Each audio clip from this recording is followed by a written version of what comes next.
very often it will be said by people, if everything has a cause, what is God's cause? This objection is based upon a confusion between the contingency argument and this cosmological argument.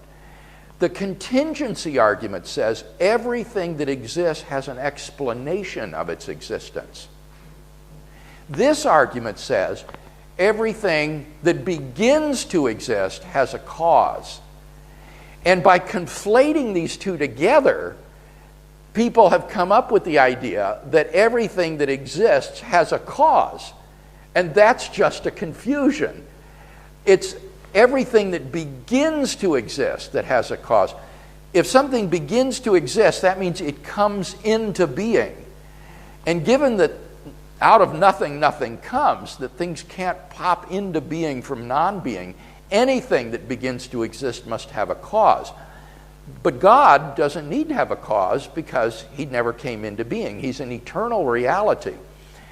And this isn't special pleading for God. That's what the atheist has always said about the universe. Matter and energy are eternal. The universe has always existed, and therefore the universe doesn't need a cause. It's just that in light of premise 2, that explanation has now been called into question. So all this argument requires is that anything that comes into being or begins to exist has a cause. It wouldn't apply to an eternally existing thing.